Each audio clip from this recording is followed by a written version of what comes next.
Welcome to the Art of Badassery, where I explore what it takes to live life on your own terms, break free from the status quo, and unleash your inner badass. Whether you're a rebel at heart or simply seeking inspiration to step outside your comfort zone, this podcast is for you. I'm your host, Mahara Wayman, and each week I dive into the stories, insights, and strategies of those who have mastered the art of badassery and are living life to the fullest. They smile when no one is looking. Welcome to the Art of Badassery podcast. I'm your host, Mahara Wayman, and today I have a very cool guest joining me. Her name is Aja Rutledge. Raised in Queens, New York and Atlanta, Aja lived through the music scene's rise in both cities. She achieved her dream of working as an executive at Atlanta Records, but shifted her path after 9/11. Bold moves have marked Aja's journey, homeschooling her son, selling her house, transitioning from office manager to business system analyst, leaving corporate to become an entrepreneur, and traveling Mexico before settling in Puerto Vallarta. Now, as a self-alignment and trauma coach, Aja helps women reconnect with themselves through wellness and trauma healing. Her unique story and experiences make her a powerful guide and speaker, and of course, a total badass. Aja, welcome to the show. I'm so excited to have you here. Thank you for having me. I'm excited to be here. So let's go back to the beginning. The dream was originally to be in the music industry? Yeah, as a kid, I was like 10 in Queens and like would listen to the radio. And it's back in the day when they had the tape recorder and you would put in the tape and press record. And so I'd be recording, DJ Red Alert on Friday nights and hear all the new songs. And so, yeah, as a kid, that was everything to me. So I didn't have any other plan. That was the plan. That Of course, was the my plan. family So thought I how, was nuts. that's great. I mean, of course, right? But what did that look like for you? Did you study music? Did you study the music industry before getting in with Atlantic? No. I mean, that's not how the industry worked at the time, right? Like at the time, the industry, like specifically like hip hop, was pretty new. There was no direct way in. So, no, it was literally just, I'm not a big fan of the word, but it was just manifesting. I just knew this is what I wanted to do. I knew that this was what lights me up. I was engrossed with music. Like I paid attention to the release dates of I knew the release dates of every album for the next month to come. I was buying every album every Tuesday when albums would come out. I'd go home and read the covers of the CD booklet from front to back. I knew the names of all the producers. I knew the names of the writers. I knew, right? So like there was no traditional schooling, but I was engrossed in it. And then I'm from the same neighborhood as LL Cool J and Run DMC. So just always being immersed in that and hearing them and hearing about them. And then when I moved to Atlanta, I just not purposely, but I feel like this is how life happens when you set your mind on a thing. I fell in line with friends who also were very into music, and around 18, we all just some got signed to the Face Records, other of us started working at other record studios. Like we all just kind of moved into that. But through our whole teenage years, that was just what we did. We'd hang out at the studio, we'd make music, we'd go to concerts. It wasn't like I'm trying to learn this music thing, it was just what we were doing. But all of us were on the same trajectory, and I didn't seek these people out for that reason. It just happened to be that way. But I found that in many things in my life that when you set your mind on something, the synchronicity, like you line up with the right people, you line up in the right places. So that was like the first experience I've had with that. So why do you dislike the word manifestation? That's just not, I'm not woo-woo. Like it has to be sciencey for me to believe it and then move over. So the way my understanding of manifestation is, it's actually very science-based, it's very energetic, it's very so it's just a thing for me. Because I think a lot of people get a misunderstanding. I think people take manifestation and they think, oh, I just think this thing and I believe this thing, and that's all you do. And that's not it. And so I think people don't get a clear understanding. It just seems very like fantasy. You don't have to do much. And it's not really the case. Fair enough. So recognizing that it was always on your mind, Mhm. you actually did do things, you immersed yourself in the culture and everything that you could, you sort of jumped in it. What what was the gap between hanging out with your friends as a teenager and making hanging out at the studio and actually becoming employed? What happened in between those times? That's a good question. What happened between those times? I went to college because in my family, that's what you do. There was no exception. So I would go to college. I went to college and I felt like I had no reason to be there because I knew what I wanted to do. And like I said, at that time, this was not like a degree thing. And so Hmm. I'm like, this isn't going to help me get to where I want to get to. So I went to college. I did the things. I went through the motions, but I also flunked out because I would just stop going to class. And at the same time, like I said, things were happening for my friends. They were meeting people. Some of my friends got signed to a record label. And so in that, we still did what we did. And I went to school and I did all the things. And then I remember one day a friend of mine said, hey, I know this person that works at Def Jam and they're looking for somebody to work with one of their artists. You want me to throw your name in the hat? She said, sure. I met with the people. I got the job the next day. So it's just, yeah, I just kept living my life, right? I kept doing what I was supposed to do, but also doing what I wanted to do, staying in connection with the people I wanted to stay in connection with um, and be able to do that. So I didn't start at Atlantic Records, right? I started in like some local studios in Atlanta. And like, one thing leads to another. So when I got to Atlantic Records, that was like my fourth job in the industry.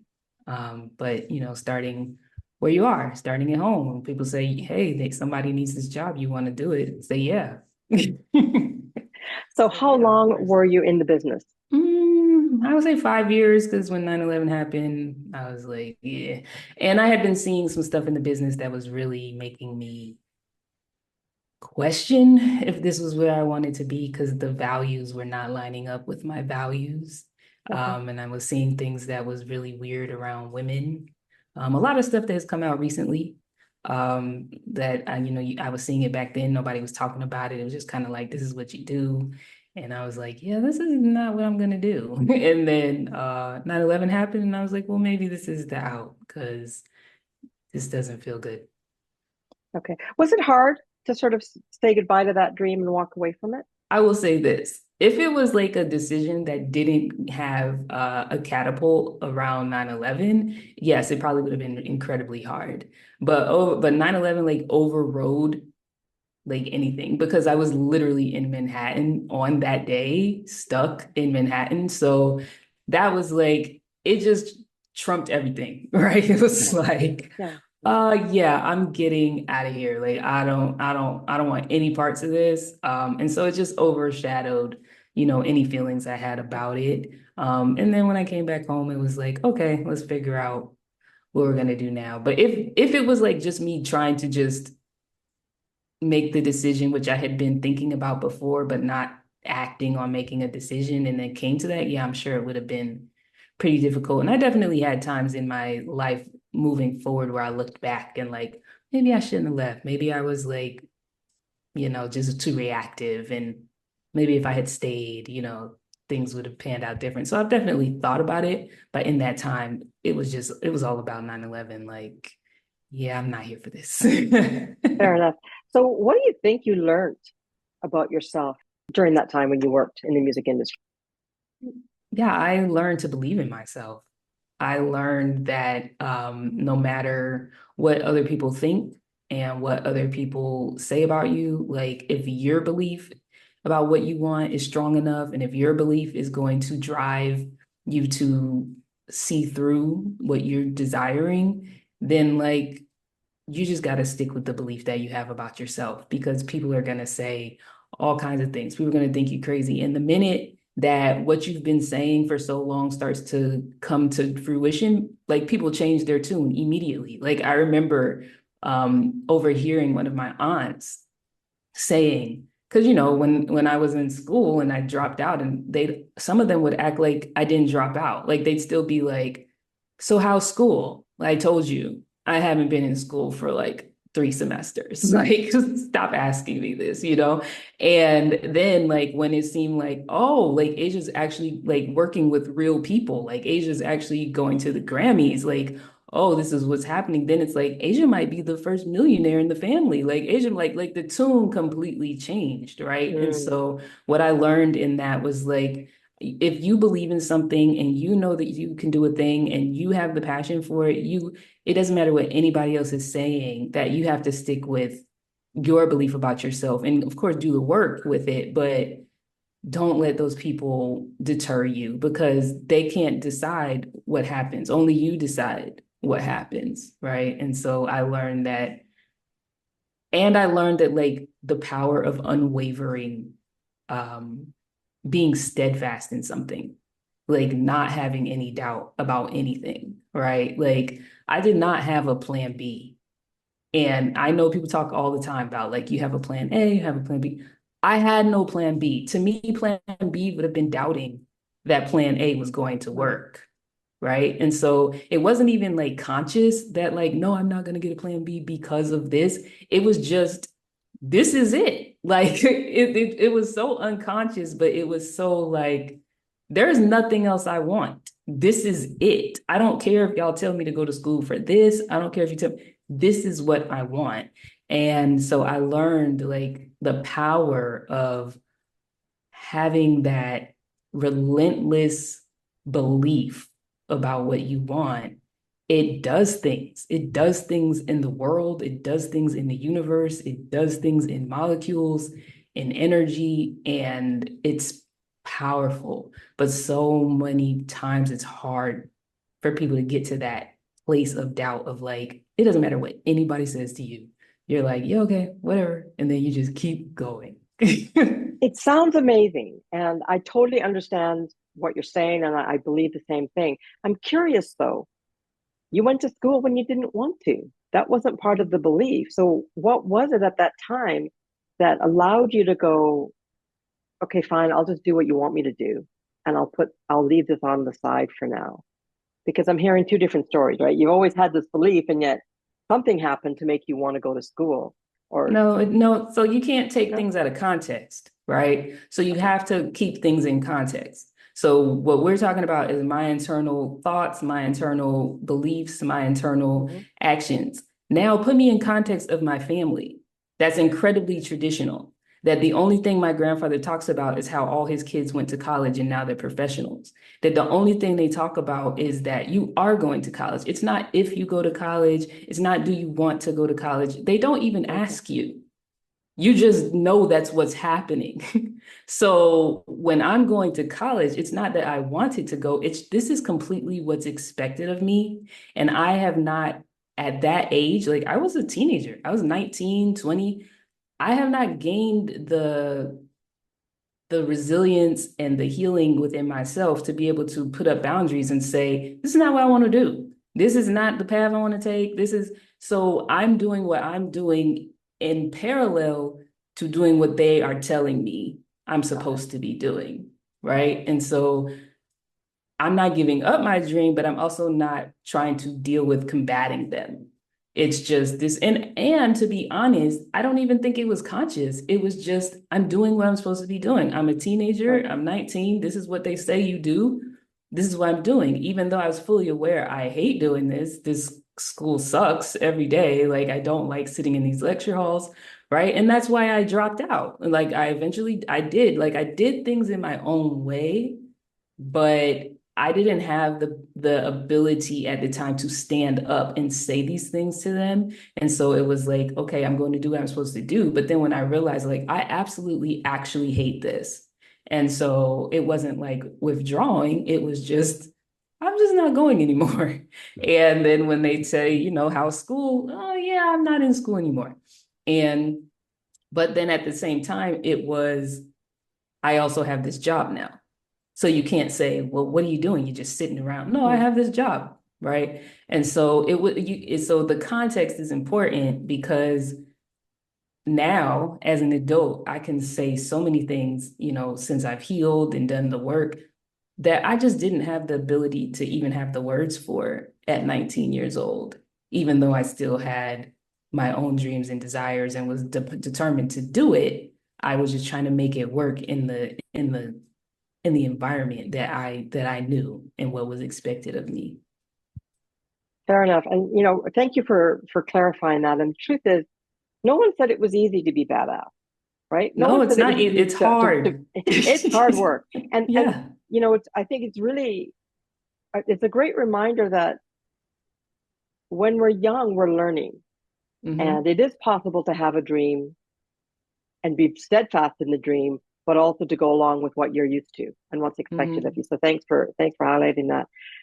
When you did drop out, got another job, started telling your family, what was their view of that, other than the ones that didn't even want to believe it? Like, did they think you were nuts? Were they angry? Were they like, let's watch, let's sit back and watch, or They just all of the sat back. above? No, they just sat back and watched because it was a real job. I was getting actually paid. I had places to go every day, and what helped validate it was I was never working for people that you've never heard of. I was all like from day one, I was always working from people that you heard on the radio, or maybe they were producers, so they weren't the singers, but you heard their songs on the radio. And so for them, that was validating. Like, well, this might actually be a thing because they're actually hearing these people's work. It's not like, I don't know who she's talking about. This person, like, this is really weird. Yeah, So I think that gave it whatever they needed, because I don't know what they needed, right? But I think that gave it whatever they needed to just kind of back off and leave me alone. Because it was a job, I was getting paid, and you were seeing what you were seeing the fruits of the labor, right? You right. could act, it was tangible to them. It wasn't, me sitting in my friend's basement, and we're which those are all very valid too, but that's not my story. And so to them, I guess that gave it validity. And I'm not going to say they loved it, right? It wasn't until I like literally worked at Atlantic. No, it was before Atlantic, but I was working for a major artist. And that's when they really started jumping on the bandwagon, but they didn't give me grief before that, because it was like, well, she's actually working and she's actually making money. Like I was making a lot of money for a 20-year-old. Right. And Right. so it was like, well, she's moved out, she's bought a truck, she's doing like, she must be doing something. So, And you were happy, right? You were yeah, happy. I was having a Awesome. ball. Okay. So 9/11 hit. I'm glad you're having a ball. 9/11 hit. That's it. You're on to something else. Yeah. Take us through the next few years in your career.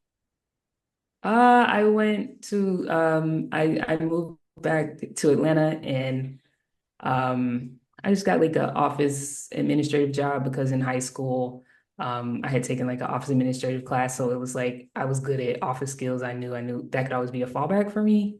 So I did that. And then I was like, I never finished my degree, right? And so that is a thing in my family. It doesn't matter like what your path is. And so I was like, I think I want to finish my degree.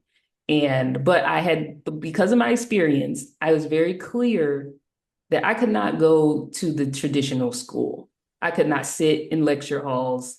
I had gained that understanding of myself that this Mm-hmm. is not the way I need to go to school. And so I was very clear that whatever school I went to, it needed to be hands-on from day one.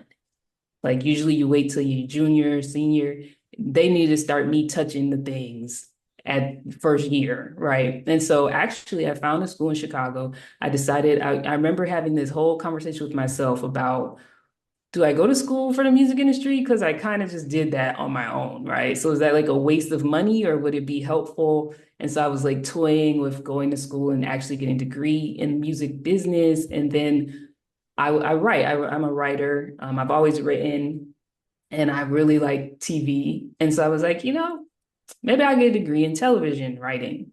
And like, that sounds fun. And so I found a school that from day one, you walk in the door and you're doing things.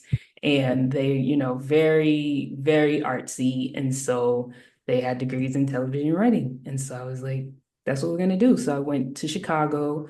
I was a late student. I was about 25, 26 when I was finishing school. I finished 2 years, and then they had a program we could go out to LA and work on studio lots out in LA. And so I did that. And when I was out there, I was trying to get a job because I was like, if I get a job out here, I'll stay.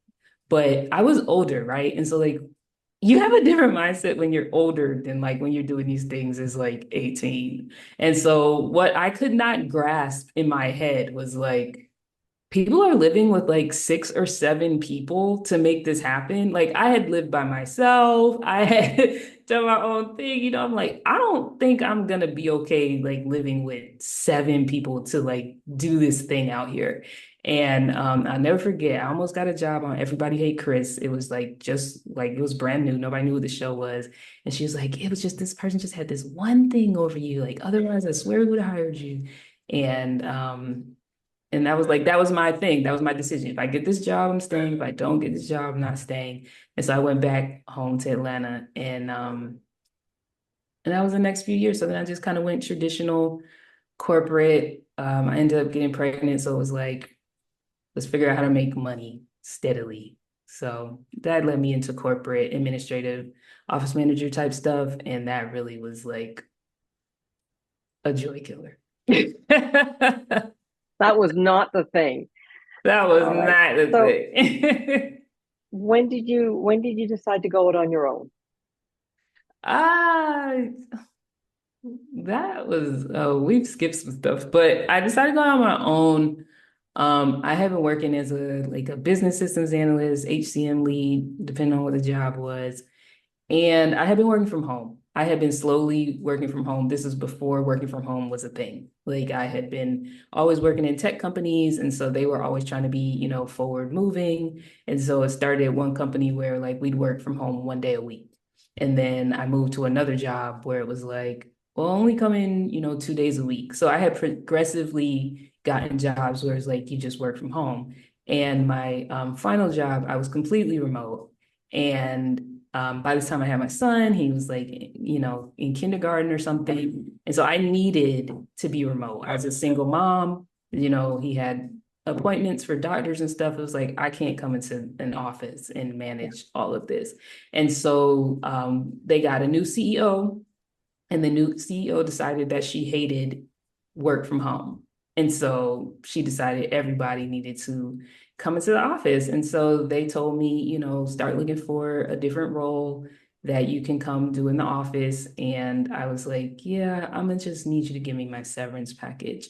And I remember like my manager a month later, he was like, have you looked at any roles that you want? And I was like, well, I told you to like get my severance package together. And he was like, yeah, I thought you were just kidding. And I was like, no, I'm not coming into the office. And so that was my final, like, I can't do this corporate thing anymore because the minute one person's mind changes, it changes my whole life. I can't do that. So they gave me a severance package, and that was the end of my corporate days. And I had made sure not to go back because it's easy to go into what you know, even if you hate it, right? And so I was like, I don't want to go back to this. And I had been wanting to dye my hair purple for like a really long time. And so when I ended that job, I went to my hairstylist and I was like, let's do it. And she's like, are you sure? And I'm like, yep, because if I start to get if I start to feel that whole desperation and I start to try to go back to a corporate job, I want something that's going to keep me from doing that. And if I show up with purple hair, they're going to be like, hell no, I don't care how great she is. So let's do it. So that was my like push of we're done with this. We are not doing this again. Oh my God, you are so badass. Most people would just try to talk themselves out of it. But I'm curious though, where did you find the strength? You're a single mom, and that's a big decision to turn your back on the security, what you know, as you said, it can be hard. But where did you find the strength to do that? There was a few things. It didn't feel secure to me because this was like my third layoff. And so it was like people keep acting like corporate America is like so secure, but this is the third time I've been laid off. Like this does not feel secure to me. So that was the first thing. There was no security for me in corporate America. I didn't feel that sense of it. And then the other thing was I literally I've since learned like I'm highly sensitive, I'm autistic, all these things. So I literally felt like a piece of me died every day I walked into this corporate environment. And I learned that like other people, they don't like it, but they don't feel like they're dying every day, right? Like they may not enjoy it, but they can work it out. But me, I literally felt like it was literally chipping my soul away every single day. And I just, I remember like I would sit with my son and we'd sit at dinner, and I remember I was trying to teach him conversation because he's autistic too. And so I would try to teach him how the flow of conversation. And so the way we would practice was he learned to ask me like, how was work? How did you feel at work? And so when he'd ask me this, every time he asked me this, I could tell like my whole demeanor like shifted down, and I was never happy. And it was like, it was all right. It was okay. And I just hit a point of like, is it okay to keep every time he asked me how his work, I just like completely downgrade into this awful feeling, and he can see it. Like he can see all of this, he knows this, even if I'm not saying it to him. I don't want to keep showing that to him. So it was like the combination of those two things, and it was like, yeah, no, I want to be able to, when he asked me how his work, I can say it was great, I was so excited, I had fun doing this, or it might have been hard, but I still really enjoyed what I was doing. I just wanted the dynamic of that conversation to change, what ultimately meant I wanted to feel differently in the work I did. But that was the thing that like really, that was the tangible thing that I could see that was like, I don't want this to continue. So between me not feeling secure in corporate because of being laid off so many times, and then this conversation with my child, just I could see it and he could see it. It was like, yeah, I can't keep doing this. So those were the pushes. And then, like I said, I got a severance. And so it was like, hey, I've got some cushion here.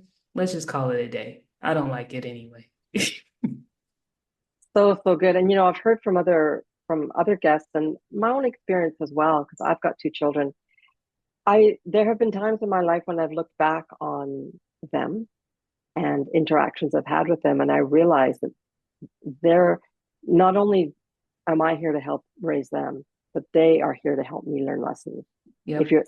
you're, when I was open to it, both my children have been instrumental in helping me learn things, Hmm. and it's kind of humbling when we allow Hmm. that and we realize that we are in this together, right? Yeah. And Yep.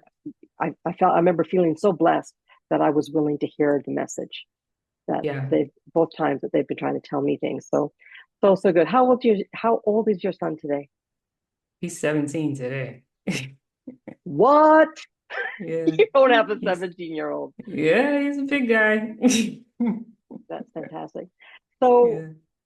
what are some of the I know there's more that you're going to share with us, but up until this point, you've definitely demonstrated badassery throughout your life. You've made tough choices, Mhm. but you've kept moving forward. What are some of the biggest things that you felt that you were going to take into the next phase of your life? Because you've gone through so much already and you're still a young woman. Yeah, I mean, in that period also I had started doing a lot of like my own healing, right? Like I started um I had started using boundaries. I had learned what boundaries were, and I started using Oh. boundaries. And I remember during that period, I had started telling my mother no, and watching the ramifications of the impact of me telling my mother no, and like what that actually meant for our relationship, and what kind of relationship we actually did not have when I decided to say like, no, I'm not doing this for you. Mm. No, I'm not doing that. And so I really started grappling with that kind of stuff. And that made me realize I had such an interesting journey because I always say I had the gift and the curse. Like how many people get their dream job at 19, right? So I always call it a gift and a curse because I felt what it felt like to have like the ultimate dream job, to have work not feel like work, to, to just be invigorated every day doing exactly what you want to do at 19, right? And so now I moved into these environments where I absolutely hate it. It literally feels like it's killing me. And so I would have these conversations with myself like, what did I have then that I don't have now? Like, what allowed me to do that then that I'm struggling to do this now? Right. So I would have these thoughts. And so to answer your question, some of the things that I consciously took with me because of the work I had been doing with myself and the conversations I had been having, I had realized that I had started letting other people, if they said, oh, that was a silly idea, I'd say, oh, you're right, forget it. Right. So I had started realizing that I had moved into that, or I don't want to say moved into that because I think that was always a part of me, especially given my childhood trauma. But I think I didn't have something more powerful to override me being like, oh, you're right, never mind, right? And so what I decided I was consciously moving into forward with was what do I feel about my life and sticking with that. And I can take other people's input, but it's not going to change my whole trajectory if I don't agree with it or I don't believe it. I can invite it into the conversation, but it is not the driver. My voice, my desire is the driver. And then the other thing that I really, really took into with me was how do I want to feel? How do I want to feel when I wake up? How do I want to feel when I'm working with a client? How do I want to feel when I'm with my son? How do I want to feel in my day? So that led me to what values are important to me, what things are critical for me to have. And I realized autonomy is critical for me to have, right? And like, so those things I carried forward. And then, like you said, I had a really unique experience of being like a child who just kind of knew things. Clairvoyance, I don't know. I just kind of knew things. And I had a parent who, like, based on what you just said, was very adamantly against learning from me as her child. And so I had that experience of a child of like knowing things, seeing things, and then seeing a parent completely ignore the lessons I could have offered her that would have improved her and my life, and like watch her trajectory go down this road where you could have like picked a different choice because I said the thing, but you chose to disregard it. And so for me, I had always been very, very clear that like kids know things and kids are here to teach you things. And so I'm not going to ignore my kid and things he says, even if I don't really understand it at the time. And so being very clear as we were moving forward, about what he sees, what he believes, what he feels, and like incorporating that into life. And also, like, is there a lesson for me in this? So I think those are some really key conscious things that I was moving forward with. Not only key, but very powerful. I think many of us struggle to even slow down enough to ask ourselves, what am I feeling right now? Yeah. So many of us are on autopilot, and myself as well, for many, many years. But I really appreciate what you're bringing to this conversation, this understanding that while as a child you're very intuitive, you still had to learn the lessons. You still had to Mhm. operate within the confines and the context of a 10-year-old, 12-year-old, 13-year-old, 14-year-old, Yep. 15-year-old. But there does come a time when you can take full autonomy and full authority on your life and make some choices. Where you're at now is you're doing the work, Mhm. you're learning to set boundaries. And by the way, peeps, those of you that are listening are not quite clear what we mean by that. Here's the thing. You got to teach the world your worth by first acknowledging it. And we do that by setting boundaries that are very clear. And it's a gift, right? I say this to my clients all the time. When you set a clear boundary, it's a total gift, not only for you, but for the person or the people, because you're making it Yeah. so easy for them to like you, Yep. for you to like them, right? You're like, I'm making Yep. it so easy for you. If you do this, you're in my good books. If you don't do this, you're not in my good books. You get to choose. No, Mhm. so big lesson to learn. So once you started setting boundaries, what happened next? Did you begin to look at the world slightly differently? Did the world treat you differently the more you set these boundaries? Well, I wouldn't say the world because at that time I was very caught up in my traumatic relationship with my mother. And Okay. so I wasn't even looking at the world. It was just, what is going on with her? Right. And so for my boundaries, it really wasn't even pushed out to anybody else. It was really just directed to my mom at that time. And so, like an example I can give you is I have very much younger sisters. I have sisters that are 20 and 22 years younger than me. So at the Okay. time when I had my son, he was in daycare, I had really young sisters. And so my mother would do stuff where like I'm picking up my son from daycare and then she'd say, "Hey, can you get the girls from soccer? I can't make it. I have something to do." And I would say yes. And then I would get them from soccer. I would take them home. I would get them dinner. But in the meantime, my son's routine is now jacked up. He's Mm, now thrown off his routine. When we're getting home, he's crying, he's tired, and I have to deal with the ramifications. At the same time, my mom is happy. She's got everything she wants. Her kids are in bed, they're fed, it's all good. And I'm like, mad and living through hell now because my autistic child who needs his routine is thrown off his routine, mm, right? And so I remember like a simple thing, like one day she called me, "Hey, can you get the girls?" Nope, can't do it. And that was like the first time, like me and my child's needs are more important. Like I have my own family now and I have to care for my child's needs. And what happened, you say, how did the world respond? My mom kind of stopped talking to me. Like I learned that she really only called me when she needed something. She really didn't have a relationship with me. She really didn't like care how I was doing as a person. That's never why she was calling me. She was only calling me because I could do things for her. And when I started saying, "No, I'm not doing this for you," I got to see the truth of what the relationship was. And okay. so that was very hurtful. That was a Mm, lot to process. But in that time, it was just, I didn't even start pushing boundaries out to other people. It was more of just like, wow, look what's happening when I just put boundaries in place with my mother, right? Like, this is kind of wild. So it took a while to start using them with other people because I didn't get a good response, right? It didn't feel good. It was a mm, good response now, I look back, but at that time, it didn't feel good. It didn't feel like, look at you using your boundaries, right? Like that's not what happened. And so I had to work through, a lot of that stuff. And I had to work through like if a person doesn't respect that you have your own thing and it's okay, right? Like now you know clearly where you stand with them.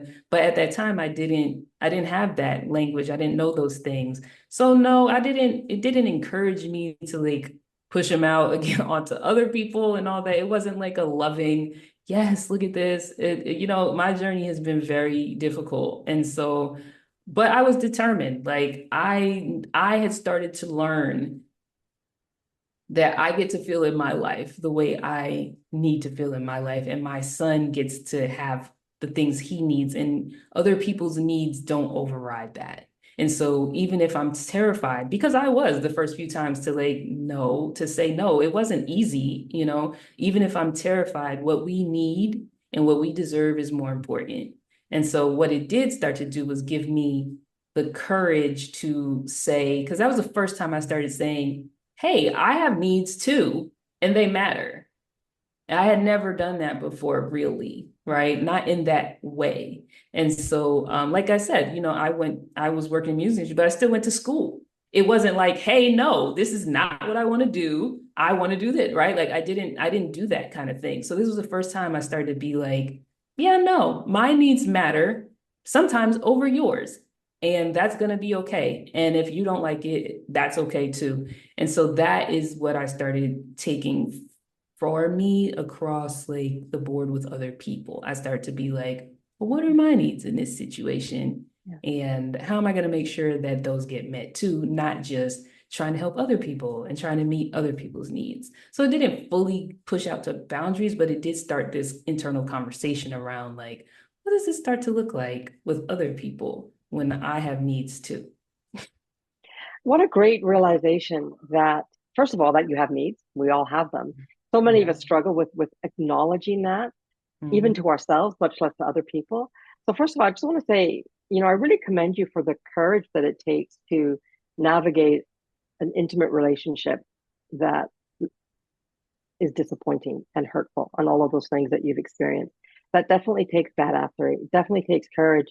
But really what I'm hearing is all along there's been some part of you that recognized your greatness and recognized your the fact that you matter. And little by little you began to hear that voice and listen to it and act on it more and more. Tell us about what you're doing today, because of course I know that you help women, but you've obviously gone through a lot of work yourself to understand, and now you're doing it, you're giving back to the community, as it were.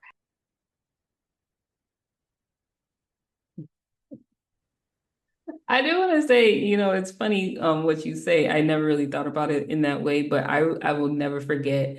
I remember being 16, I think, and I remember like my mom saying something crazy to me, and I remember making me feel a certain way, and I said to her, you know, I must be destined for greatness because there's no way in hell God would put me through all of this not to be destined for greatness. And I walked out the room.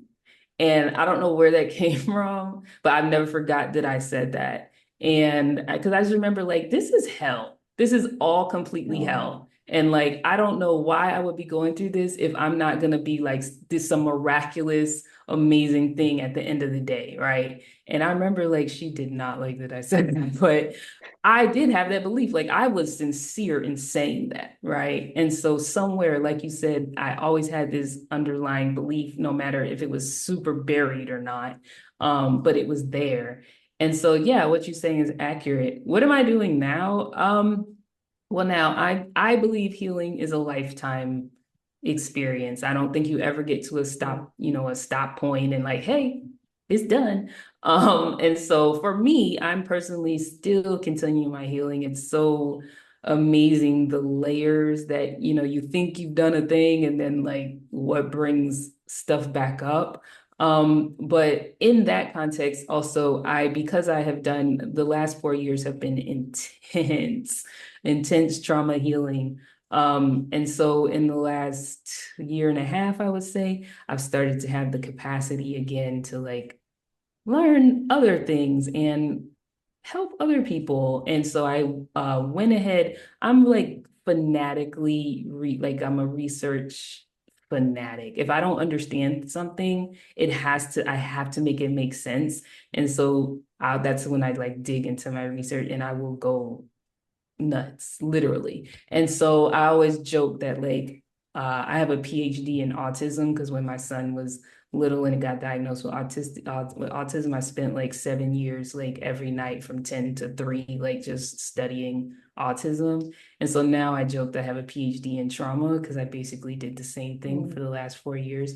And then I decided I would go ahead and get a certification because people like to see letters behind your name. And then also maybe there's something I didn't learn, or maybe there's dots that I didn't connect, right? So I went and got my certification in trauma recovery. And what I learned through my journey, this is not from the certification, it's from my journey, is that sincere, true trauma recovery, if you're doing the work, is a journey into yourself, and it's a journey back to aligning with who you actually are.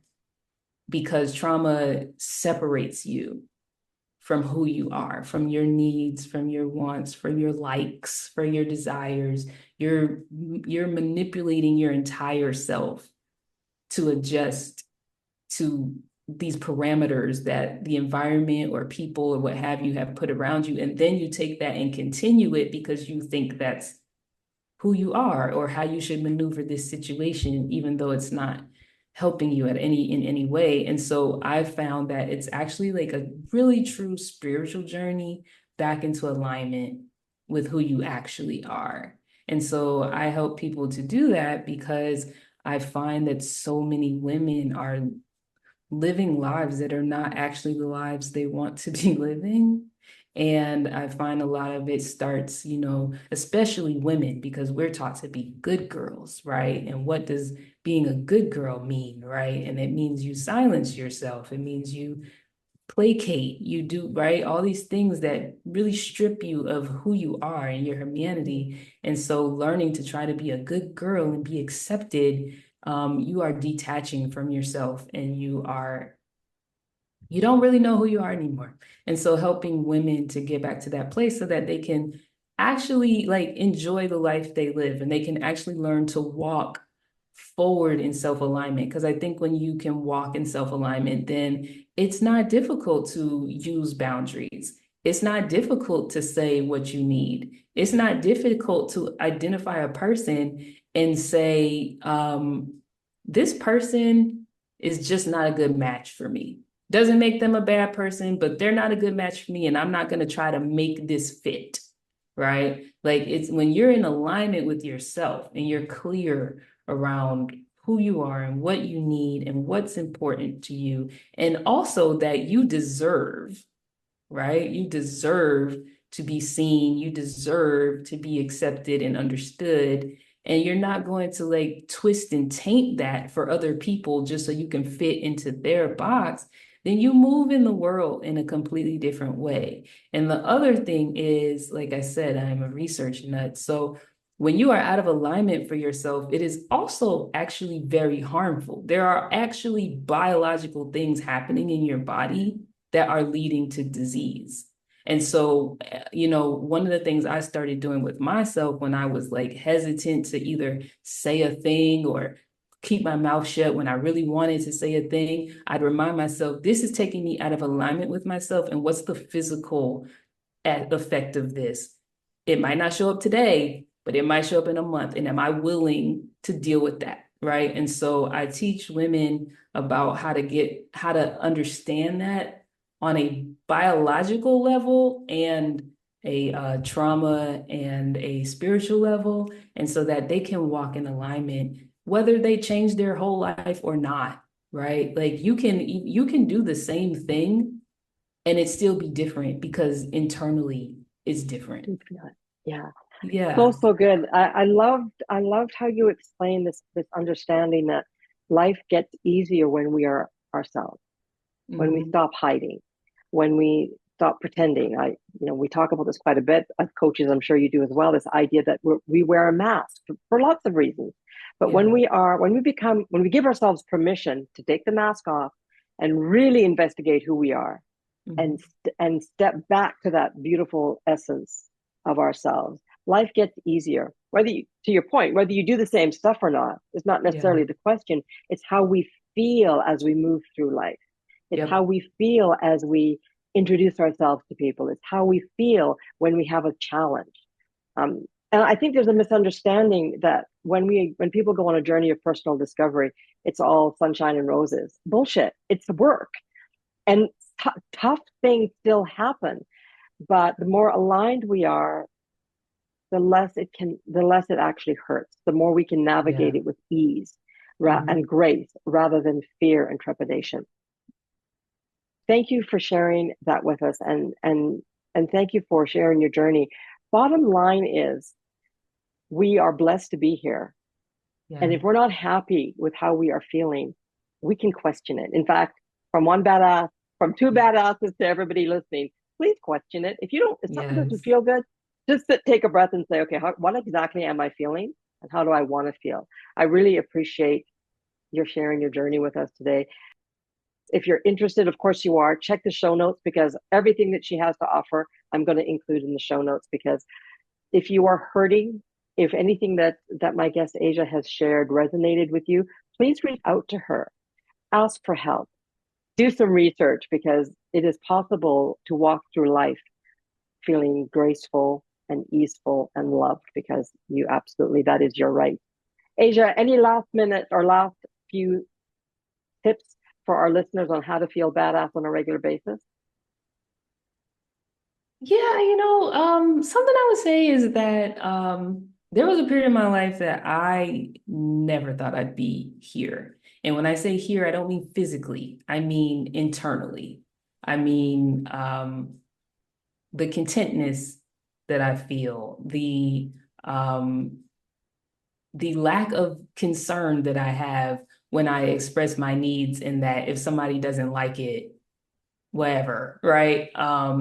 Just the love that I have for myself and the way I move now and the way I express what I need. And I never thought I would have been here. And because my life, from a child, from babyhood, I was just trauma, trauma, trauma, right? And so I was very depressed, negative thinking, and that's just how your brain works. It's not that you're doing it on purpose, right? So what I would say is if I can do this, I promise you anybody can do this. And the biggest thing I would say about being a badass is just you know what you want. And I think being a badass is not knowing, but it's having the courage to put it first. And no matter what's going on, right? We've talked about like ways to do it while you're still doing what you're supposed to do and all this thing, but having the courage to just like, I'm just gonna put this first and go after this, and being able to sit with that. So all of us have these things we want, desire, need, dreams, and then we just like, no, maybe another time. And I would say, maybe you just start doing little things every day to make that thing start to happen and see what happens. So good. Asia, thank you so much. I hope you have an amazing week. And thanks everyone for joining us today on the show. Of course, I'll see you next week with another episode of The Art of Badassery. My name is Mahara. This has been my guest, Asia. We'll see you soon. Take care. Take care.